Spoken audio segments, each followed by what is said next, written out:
नमस्कार आमी देवज्योति आमार आजकेर पर्वे आपनादेर सकलके स्वागत जानाई।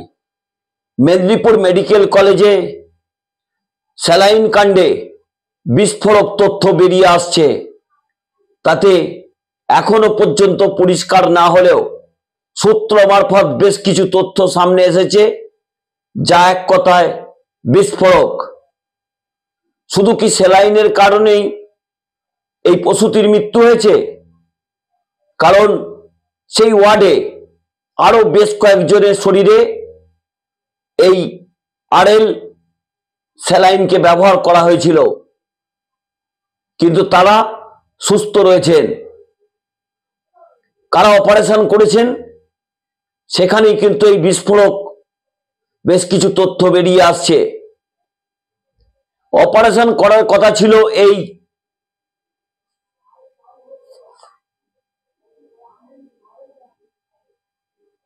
ওয়ানসি ইউনিটের 4 ডাক্তারবাবু, তার মধ্যে রয়েছেন bed in-charge Dilip Pal, RMO Soumen Das, senior resident Himadri Nayek, এছাড়াও ছিলেন আরো বেশ কয়েকজন ডাক্তারবাবু ছিলেন। কিন্তু অ্যানাস্থেসিস্ট হিসেবে ছিলেন পল্লবী ব্যানার্জি। সেদিন যখন এই অপারেশন হয়েছিল তখন কিন্তু এই 4 চিকিৎসক হাসপাতালে উপস্থিত ছিলেন না, কারণ এই ইউনিটের দায়িত্ব তাদের উপর ছিল। কিন্তু অপারেশন কারা করেছিলেন? অপারেশন করেছিলেন অ্যানাস্থেসিস্ট হিসেবে ফার্স্ট ইয়ারের মনীষ প্রধান, এছাড়াও ছিলেন মৌমিতা এবং ভাগ্যশ্রী বলে দুইজন জুনিয়র চিকিৎসক, এবং ছিলেন জাগৃতি ঘোষ নামে একজন পিজিটি, এবং সুশান্ত মণ্ডল, ইনিও একজন জুনিয়র চিকিৎসক। তারা কেউই অপারেশন করার কথা নয়, কিন্তু তারা 4 জন সিনিয়র ডাক্তারবাবু তারা ছিলেন অন্য জায়গায়। এদের মধ্যে দিলীপ মণ্ডল, তিনি কিন্তু বিভিন্ন হাসপাতালে বা বিভিন্ন নার্সিং হোমে প্রাইভেট চিকিৎসা করেন। যে সময় এই অপারেশন হয়েছে সেই সময় নার্সিং হোম থেকে ছুটে এসেছিলেন এই দিলীপ পাল। তিনি তো থাকার কথা ছিল হাসপাতালে, তিনি কি করছিলেন নার্সিং হোমে সেই তথ্যও কিন্তু অত্যন্ত বিস্ফোরক। সেখানে দেখা যাচ্ছে ওই সময় দিলীপ বাবু একটি বেসরকারি হাসপাতালের অপারেশন করছিলেন, কারণ তার যখন ডিউটি রয়েছে মেদিনীপুর মেডিকেল কলেজে, সেই ডিউটিকে তিনি না করে 7-8 জন জুনিয়র ডাক্তারের হাতে ছেড়ে দিয়ে তারা চলে গেলেন বেসরকারি হাসপাতালে চিকিৎসা করতে। আরো একটা বিস্ফোরক তথ্য, সৌমেন দাস, তদন্তে উঠে এসেছে এর নাম।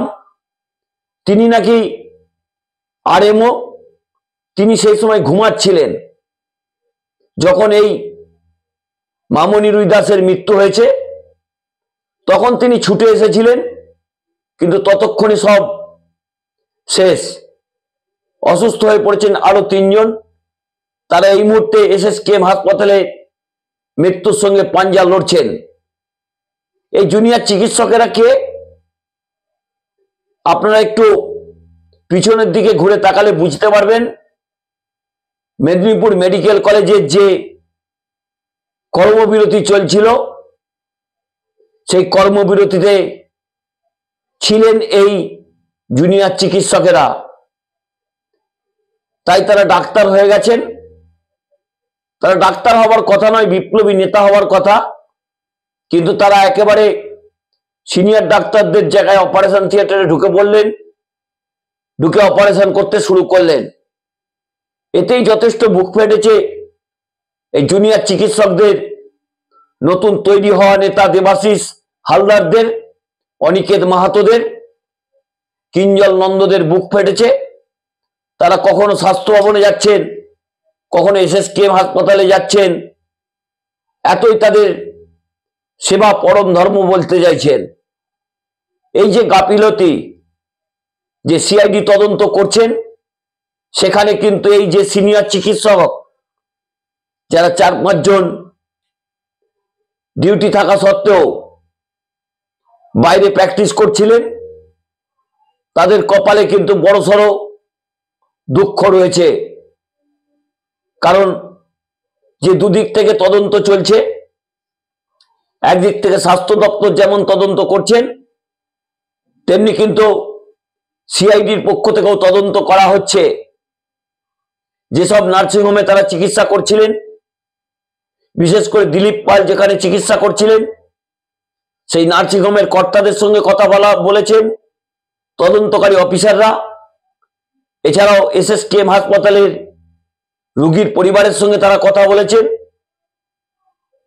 তাদের অপারেশন হয়ে যাবার পর ওই দিন 8:33-এ কেন রিস্ক বন্ডে সই করা হলো বা করিয়ে নেওয়া হলো, তারা সই করতে পারেন, অথচ তাদের টিপছাপ দেওয়া হয়েছে রিস্ক বন্ডে।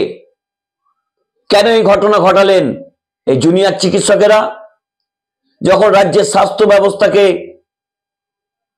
একটা বিপদে ফেলে কর্মবিরতি করছিলেন, আপনাদের জন্য বহু রোগী বিনা চিকিৎসায় মৃত্যু হয়েছে, দুঃখের কার্নিভাল করেছেন, দিনের পর দিন রাস্তায় নেমেছেন, মুখ্যমন্ত্রী মমতা বন্দ্যোপাধ্যায়কে হেনস্থা করেছেন, মুখ্য সচিবকে হেনস্থা করেছেন, রাজ্যের স্বাস্থ্য সচিবকে হেনস্থা করেছেন। তখন আপনাদের মনে ছিল না এই হাসপাতালে সিনিয়র চিকিৎসকেরা কিভাবে এই জুনিয়র চিকিৎসকদের অপারেশন করতে দিলেন? তা নিয়ে প্রশ্ন উঠতে শুরু করেছে। এই গাইনি ডিপার্টমেন্টের যিনি প্রধান ছিলেন, তাকেও কিন্তু তদন্তের আওতায় আনা হচ্ছে। কারণ যে অ্যানাস্থেসিস্ট হিসেবে উপস্থিত ছিলেন মনীষ প্রধান, তিনি কিভাবে অ্যানাস্থেসিয়া করেছিলেন, তার পার্সেন্টেজ কি ছিল, তা নিয়েও কিন্তু প্রশ্ন উঠতে শুরু করেছে। কারণ 1C ইউনিটেই কেন এই প্রসূতিরা অসুস্থ হয়ে পড়লেন? কেন সেদিন রাত্রে যাদের অপারেশন হয়েছিল তারাই অসুস্থ হয়ে পড়লেন? এই আরএল স্যালাইন তো আরো রোগীর শরীরে ব্যবহার করা হয়েছে, তারা কেন সুস্থ রয়েছেন? সেই জায়গাতেই কিন্তু তদন্তকারী অফিসাররা লক্ষ্য দিচ্ছেন। যেভাবে স্বাস্থ্য ব্যবস্থাকে বিপর্যস্ত করে এক শ্রেণীর সিনিয়র চিকিৎসক জুনিয়রদের ঘাড়ে বন্দুক রেখে কাজ চালিয়ে দেওয়ার চেষ্টা করেন, তাদের ডিউটি থাকা সত্ত্বেও তারা বেসরকারি হাসপাতালে লক্ষ লক্ষ টাকা রোজগার করেন। এই দিলীপ পালদের কি অবস্থা হয় তার দিকেই তাকিয়ে রয়েছে সাধারণ মানুষ। কারণ এই সৌমেন দাস, হিমাদ্রি নায়েক, পল্লবী ব্যানার্জি, দিলীপ পাল, এই 4 জনের বিরুদ্ধে যেসব বিস্ফোরক তথ্য সামনে এসেছে, তাতে তাদের পার পাওয়ার কোনো রাস্তা নেই। যখন দেখছেন এই জুনিয়র চিকিৎসকেরা অপারেশন থিয়েটারে ঢুকে অপারেশন করছেন, তখন এই দেবাশিস হালদারদের বুক ফেটেছে। কারণ তারাই তো দ্রোহের আন্দোলন করছিলেন, এই জুনিয়র চিকিৎসকেরাই তো দেবাশিস হালদারদের আন্দোলনের মুখ ছিলেন। মেদিনীপুর মেডিকেল কলেজের যে আন্দোলন চলছিল, যে জুনিয়র চিকিৎসকদের কথা বললাম, তারা সংবাদ মাধ্যমে বড় বড় বক্তব্য রাখতেন, সেই জায়গাতেই কেঁচো খুলতে যে কেউটে বেরিয়ে আসছে, তা নিয়েই কিন্তু অত্যন্ত শঙ্কিত এই জুনিয়র চিকিৎসকেরা। এদিকে স্বাস্থ্য দপ্তরের পক্ষ থেকে সংশ্লিষ্ট ফার্মাসিউটিক্যালস কোম্পানির অর্থাৎ পশ্চিমবঙ্গ ফার্মাসিউটিক্যালসের প্রায় 7টি ওষুধকে ইতিমধ্যে তদন্তের আওতায় আনা হয়েছে। এছাড়াও উত্তরপ্রদেশ থেকে প্রায় 20,000 স্যালাইন ইতিমধ্যেই রাজ্যে এসে পৌঁছেছে। কারণ যেহেতু এই আরএল স্যালাইনকে খতিয়ে দেখা হচ্ছে তার থেকে কোনো বিষক্রিয়া হয়েছে কিনা।